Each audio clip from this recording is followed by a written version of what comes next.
Hello and welcome to Lab. My name is Koo. This is our laboratory for learning. Welcome back to our new series where we learn what we like.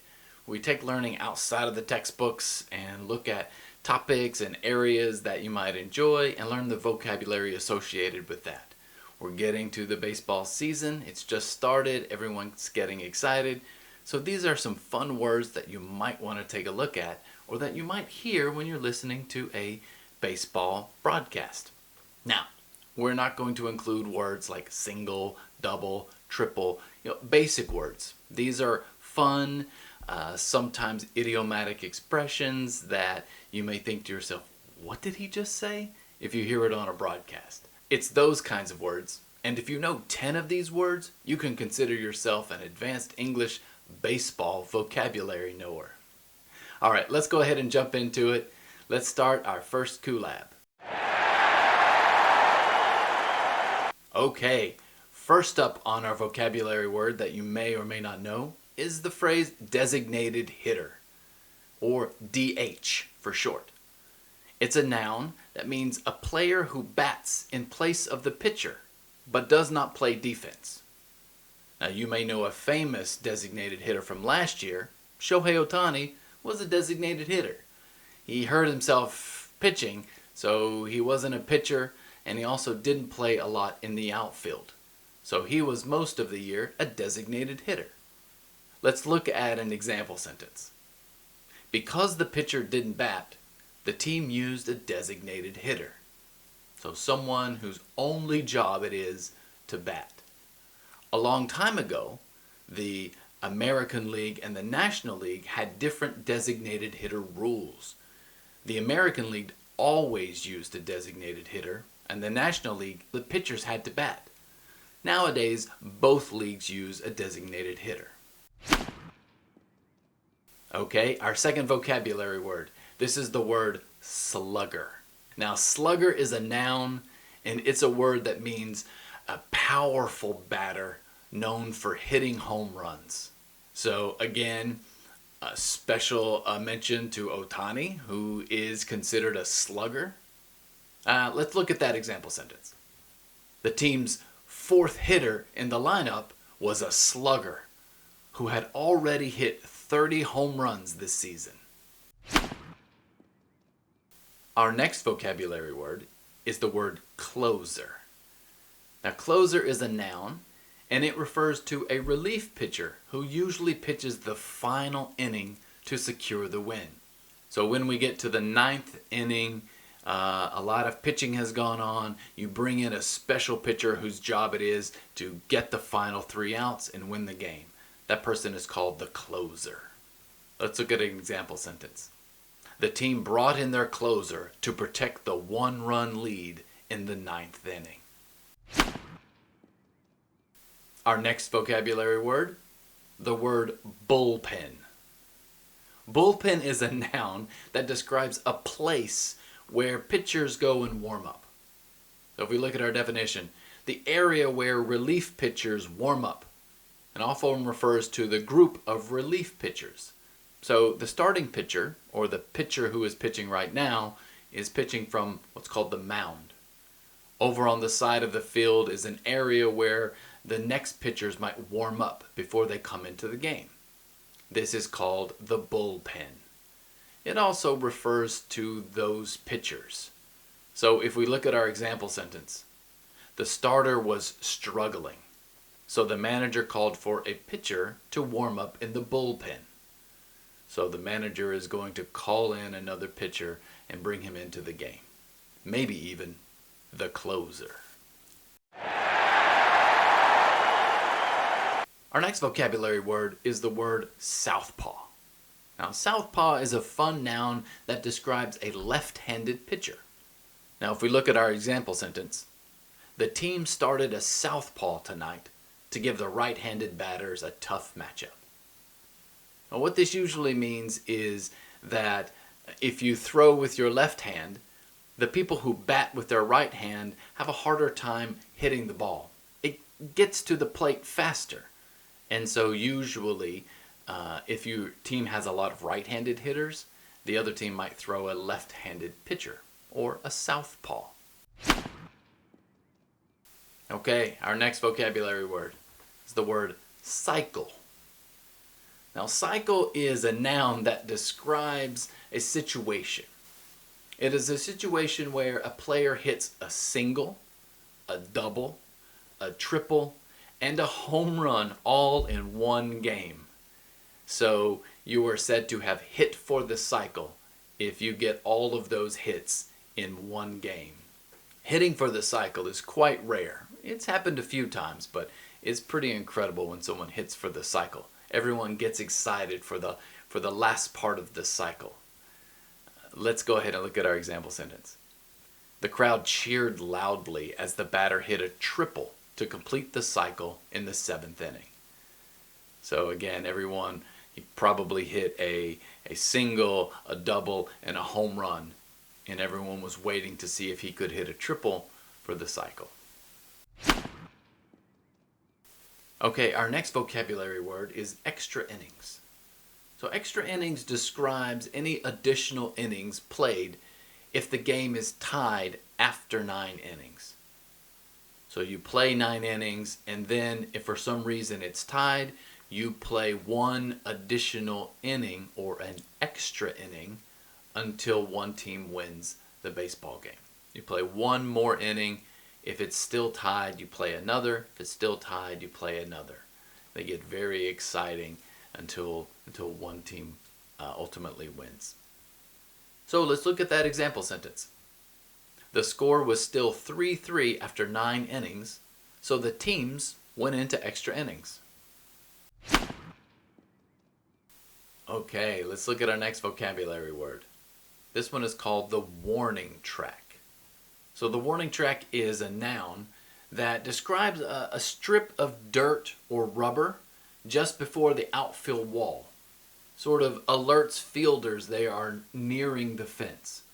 So sometimes when you hit the ball high, the people are looking at it, they're running backwards towards the wall, and so there's a little bit of ground. The ground changes from grass to dirt, and that usually means the wall is coming up. So, get ready to put out your arm or something so you don't hit the back wall. It's definitely there for safety reasons, but you might see someone or hear someone talk about our example sentence. The center fielder slowed down on the warning track before jumping to catch the fly ball near the wall. Sometimes you'll hear announcers say, "Oh, he hit it to the warning track," meaning it's not quite a home run, but it went all the way to the dirt area right before the home run wall or the outside wall. A next phrase is a phrase that describes a unique play in baseball. So this one is the sacrifice bunt. So a sacrifice bunt is a noun that describes a bunt intended to advance a base runner while the batter gets out. We know the idea of bunting, but usually when you want to get the runner from first base to second base, even if the batter gets out, that's the sacrifice the batter makes. So if we look at our example sentence, the batter laid down a sacrifice bunt to move the runner from first to second base. So it's a very common baseball play. Most of the time it's referred to as a bunt, but you'll often hear sacrifice bunt as well. Okay, let's look at another phrase. This next vocabulary word is ground rule double.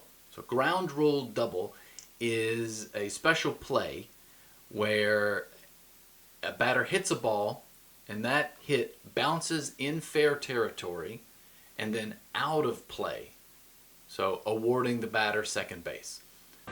For a pitcher, it's not like the 60-mile-an-hour coach pitch, but he jumps on that one. That's deep into left center field, and Markakis is going to watch this one bounce out of here. A ground rule double for Miles Michaelis.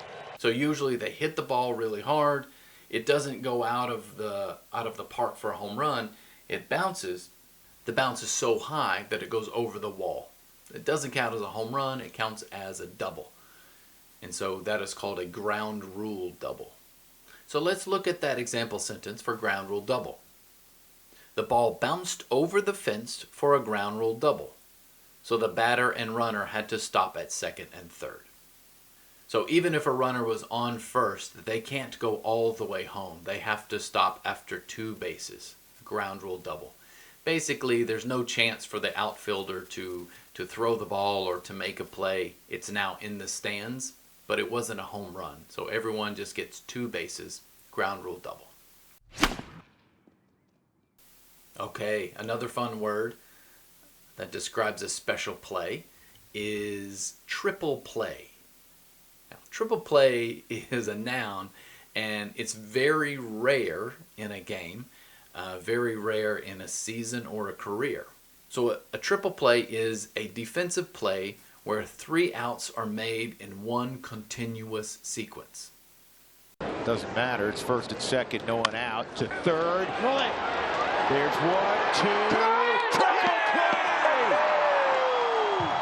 So let's look at our example sentence to help us out a little bit. The shortstop caught the line drive, tagged second base to force the runner, and threw to first to complete the triple play. So there were no outs. There was a runner on maybe first and second.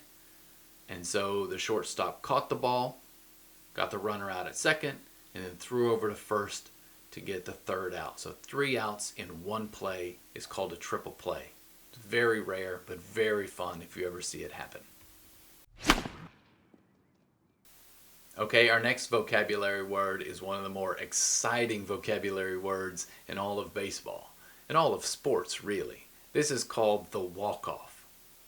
So the walk-off is a noun, and it is a hit that ends the game immediately because the home team takes the lead in the final inning. So a walk-off is, at the bottom of the 9th inning, it hits a home run. The home team wins. There's no more chance to score. There is no other play. You walk off, because you won. Yeah. Let's look at that example sentence. With 2 outs in the bottom of the 9th, the batter hit a walk-off home run to win the game for the home team. Basically, walk-offs are very exciting. Who's going to win, who's not going to win, and then one hit decides everything, and that's the end of the game. There is no chance to come back. There is nothing left. The game is over. So they're super exciting. Happens in all kinds of sports, but especially in baseball. All right, this next vocabulary word, hit and run, is kind of a special play. It's a little bit of something you might see in a game, but it's not super common. So hit and run is a strategy where the runner starts running as the batter swings to hit the ball. Now, this often happens if the batter has 3 balls and 2 strikes on them. The runner might start to go because the batter either gets a hit or he gets walked, and so they get running a little bit faster. Let's look at the example sentence. During the hit and run play, the runner on first took off, and the batter made contact to move him to third. So in this sentence, the runner might have gotten to second base, but because he started running right as the person hit the ball, he was already going very fast and got all the way to third base. Hit and runs can be quite risky because if someone catches the ball, then you're way off base and you can't get back to the base in time, and you get 2 outs instead of 1, or maybe even a triple play. All right, our next vocabulary word, pickoff. So pickoff is a play that the pitcher runs, and let's look at our definition. A play where the pitcher throws to a base to catch a runner off guard and get them out. So sometimes runners don't have to have their foot on the base pad all the time when the pitcher's getting ready. They sneak off a little bit to get a little head start. If the pitcher is fast enough, he can throw it back to that base, usually first base. And if the runner doesn't get back in time, they're out. So they get picked off. Let's look at this example sentence. The pitcher noticed the runner had a big lead, so he threw to first for a successful pickoff. So in this situation, the runner was a little bit too far off first base and couldn't get back before the pitcher threw and got him out. So that's a pickoff. Okay, the next vocabulary word, rundown. The rundown is a play where fielders throw the ball back and forth to tag out a runner trapped between bases. Sometimes a runner might be going to the next base trying to get an extra base, and the outfielder or someone throws the ball to the base that they're going to, and it gets there first, and the runner thinks, oh no, I'm going to be out. So he turns around and starts running back to the base he came from. And so then they throw it to that base, and they throw it back and forth and back and forth and back and forth and try to run that person down. You see it often between second and third base quite often. Let's look at our example sentence. The runner got stuck between second and third, and the fielders executed a rundown to tag him out. So you have to be very skillful to throw back and forth to make sure that the runner stays in the middle of the bag and eventually gets tagged out. Our next vocabulary word describes a special pitching scenario. This is a phrase called no-hitter. So a no-hitter is a game in which a pitcher, or combination of pitchers, does not allow the opposing team any hits. They're very rare and quite exciting when they happen. Our example sentence. The crowd stood for the final out as the pitcher completed his no-hitter with 10 strikeouts.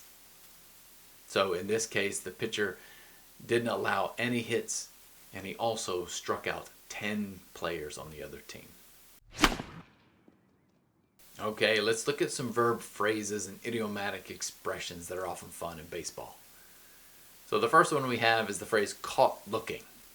You'll hear this quite often on a broadcast. The batter was caught looking.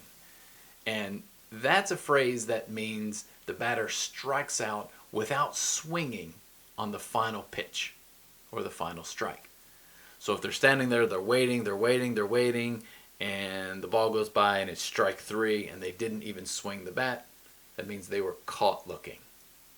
So if we look at our example sentence, the batter was caught looking at the fastball right down the middle for strike 3.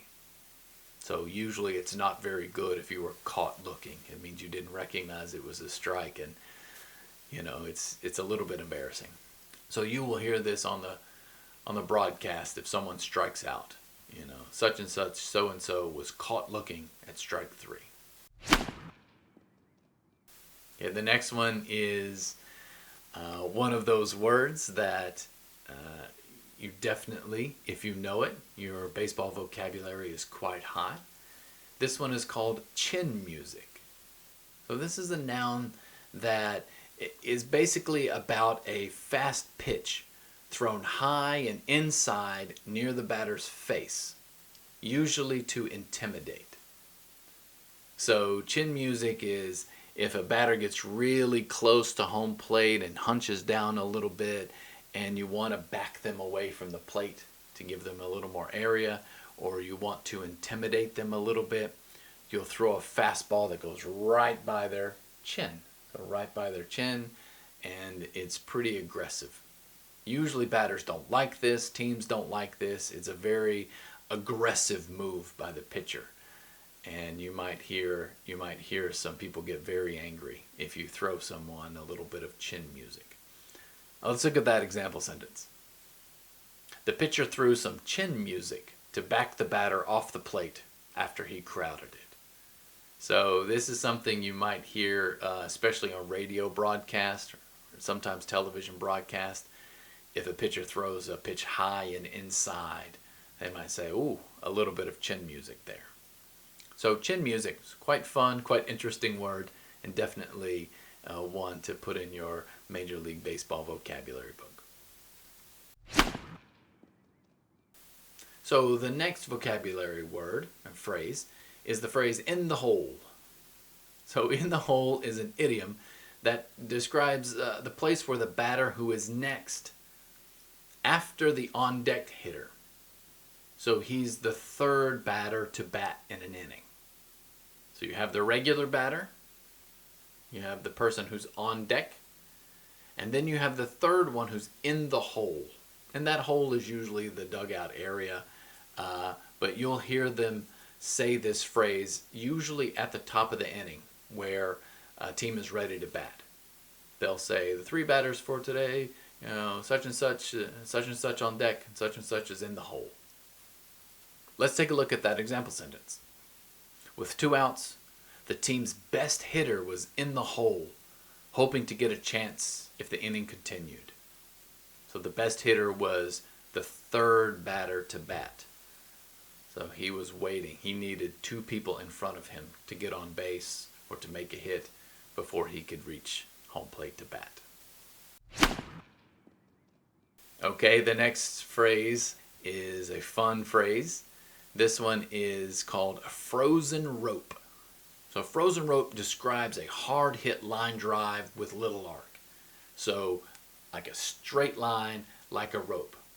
And we say frozen rope because sometimes rope kind of, moves in the middle, has a little bit of this kind of stuff, but a frozen rope is straight, just a straight line. Our example sentence: he hit a frozen rope to left field that barely gave the outfielder time to react. It just means a hard hit line drive that goes really fast in a straight line. And oftentimes people on the broadcast will comment on it. All right, our next phrase is around the horn. So around the horn is an idiom that talks about a sequence of throws around the infield, usually after a strikeout or a ground out. So when someone strikes out, you'll usually see the catcher throw the ball to third base, who throws it to second base, who throws it to first base, who throws it back to the pitcher. It's sort of a ritual in baseball to do this after you get an out. And that means you throw the ball around the horn. So it's pretty common. It's an interesting phrase. You might hear it, but you'll definitely see it if you watch any baseball. And that's what that's called in English. That's what they're doing. They're throwing the ball around the horn. So it's quite fun, quite interesting. Our example sentence for around the horn is, after the strikeout, the players tossed the ball around the horn before the next batter stepped up. So again, just always after an out, usually they'll throw the ball all the way around the horn. Just give it a little bit of, it's like a superstition or ritual. Okay, fantastic work with some of these new vocabulary words for Major League Baseball. Again, these weren't your basic vocabulary like single or double. These were interesting phrases that you might hear on a radio broadcast or a televised broadcast if you're watching Major League Baseball. So again, this series is, for you to take a look at some English in places where you want to learn it. So if you like sports, if you like learning sports vocabulary, maybe a few of these words were something you didn't know, and now you have an increased vocabulary from watching the video. If that's the case, please hit the like button, hit subscribe if you want, and definitely leave some phrases or words that you think are interesting in the comments below, since of course this is a collab. So thanks again for supporting the channel. I will see you next time for another collab.